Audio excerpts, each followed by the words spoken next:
I'm very happy to be here today at the release of the Public Affairs Index by the Public Affairs Center in Bangalore.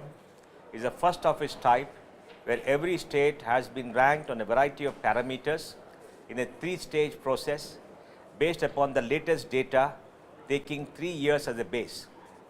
And having been ranked on 8 or 9 different parameters, you see the ranking of each state vis-a-vis the other states.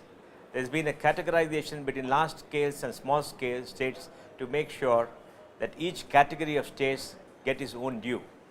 And the results have been quite revealing. Kerala comes first, Karnataka comes third, Gujarat comes fifth. The south of the country dominates. But the difference between many states on variety of parameters is not as wide as one would expect. And frankly, if you look at the rating on the variety of parameters, you find that states have a long way to go to reach a situation where they could be said to be an ideal state or a standard state.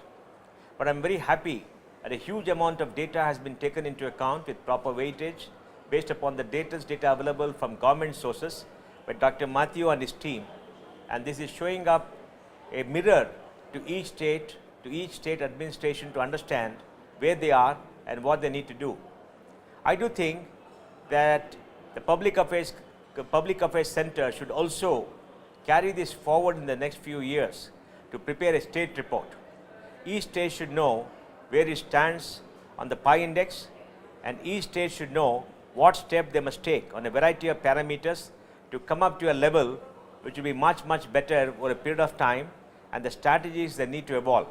And also, if they produce case studies of best-in-class states, as for example what Kerala has done in many of these parameters, there could be a role model as an example for other states to follow. What is required today is policy, what is required today is monitoring, what is required today is data, what is required today is analysis, and what is required is a strategy for implementation.